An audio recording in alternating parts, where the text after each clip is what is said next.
because we don't need government. And the fact of the matter is we don't have enough taxes in our country as a share of our economy to do the things we need to do to have a civilized economy, where we don't have a massive underclass, where we have an infrastructure that works, where we have energy that is responsible to the environment.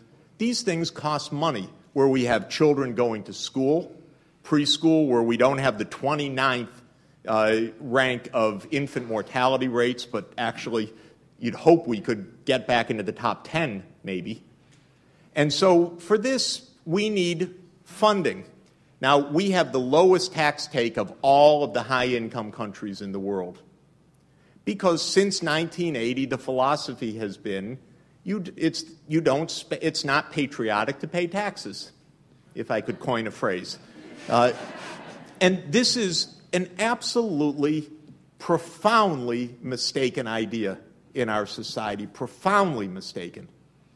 And it's also profoundly wrong. It's one of the, nasty, nasty myths of our time, this idea that capitalism is so damn fragile that if you tax rich people a little bit, it's the end of the world, because we have 25 countries that prove the opposite. Thank you. And so this is why I'm a little bit worried about one kind of stimulus. I'm happy for the government to be spending more on infrastructure and happy for the government to be spending more on sustainable energy. But, God, don't give up the tax revenues. Just to finish, we are spending 5% of GNP on Social Security. We're spending 5% of GNP on health. We're spending 4.5% of GNP on the military. That's 14.5% of GNP. And we're spending 2% of GNP on interest payments. And our tax collections are 17.5% of GNP. So we've got 1% of GNP cushion for education, for infrastructure, for energy, for science and technology, for the poor, some word that hasn't come up once in this presidential campaign, because we only talk about the middle class. There actually are poor people, too. And they need help a lot. So all I beg is that, first, let's not do fiscal instability the same way we did monetary instability. That's number one.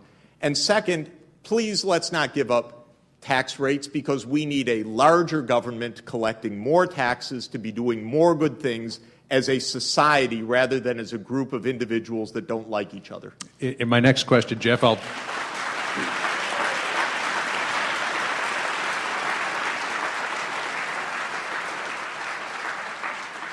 In my next question, I'll try to find an issue that you're passionate about.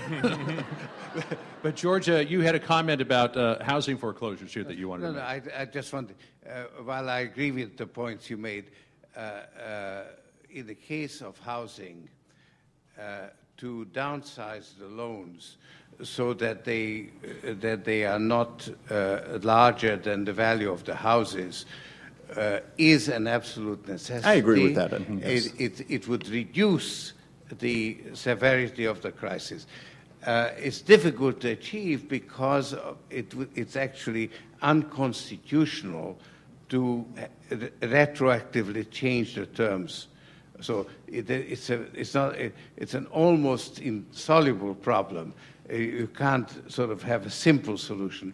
But there are ways of reducing the foreclosures, and it would benefit both socially the people and the actual holders of the institutions holding the mortgages. Yeah, which brings me to another point. And of course, we're looking, after today, it'll only be 14 days until Americans go to the polls to elect the next president. And I won't ask you whose economic plan you think is better, because I'm sure I get three similar answers. So let me just tickle out one little piece of that. And Nouriel, I'll throw it to you. Based on what George said, and Jeff just agreed, that there needs to be some sort of facility to write down the value of these mortgages. Barack Obama has proposed a 90-day foreclosure moratorium, whereas John McCain has proposed $300 billion be spent on buying up some of these mortgages, devaluing them, and then giving them back to the homeowners. Much the same was done in the 1930s in the Homeowners Loan Corporation. Is that a good idea? Well, what McKenna suggested is to buy almost at face value these mortgages, while the right thing to do would be to buy them at a severe discount, because now they're worth much less given that the underlying collateral has fallen. Certainly, I'm in favor of something along the lines of a homeowners loan corporation like was created during the Great Depression. Senator Clinton has come up with a similar proposal as well. We talked about this earlier. Does anybody recall whether or not the Homeowners Loan Corporation bought at face value and then devalued, or bought it, made the lenders take a haircut first? Yeah, I mean, in the case of the Great Depression, there's a difference because thousands of banks had already gone bust. So the government took over those banks, and therefore those things were already in default, and about half of the mortgage holders already defaulted. So there was not an issue of at which price you're buying it, essentially. Well, in this case, effectively, actually, George was correctly saying there's a legal issue, but you can do it because half of the mortgages now are either held or guaranteed by Fannie and Freddie. We're going to use then the $700 billion to buy another chunk of the toxic mortgages. About 80% of the new origination of mortgages is all the stuff that is guaranteed by Fannie and Freddie. So effectively, we already nationalized or socialized the housing markets because almost two-thirds of the mortgages are in hands of the government. So if the government's going to have most of them, then they can go ahead and resolve this collective action problem that some creditors don't want to reduce the face value and others want. And if the government owns most of this stuff, then can they reduce the face value? So I think it can be done. And Jeff, go ahead, George. Unfortunately, that's not so because even a small sliver of a CDO can object. And there are lawyers waiting to sue if you try to... that we can assure of. No, I agree with you. But what you do, you buy the entire, essentially, CDO. So you are a holder as a government of all the tranches. But the CDOs have various segments, tranches of the mortgages. The mortgages have been sliced down, and the different tranches have different interests. And there's a sort of a tranche warfare that is pending. So unfortunately, it's a very serious problem, and I have to emphasize that both the McCain proposal and the current Paulson plan is actually a sham. In other words, to claim that that is going to allow the restructuring of the mortgages is a false claim. It will not. Especially since there are trillions of dollars of mortgages outstanding as well. So. There's so much we could talk about, the recapitalization plan, more on Jeff's taxes, but again, I want to open up to the floor. So let me just ask the panel one last question here, and then we'll open it up to the floor. Earlier this year, I was fortunate enough to be able to attend a dinner with Bill Gates, the Gates Foundation, and General Colin Powell.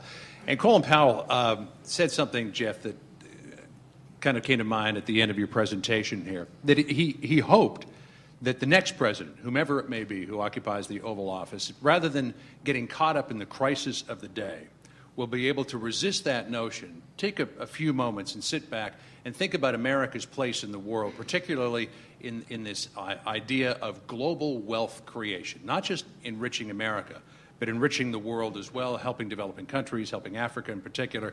Do you think, Jeff, given the current situation, that either one of these candidates will have the time and the inclination to do that? First, let's say, yay, Colin. Great job yesterday.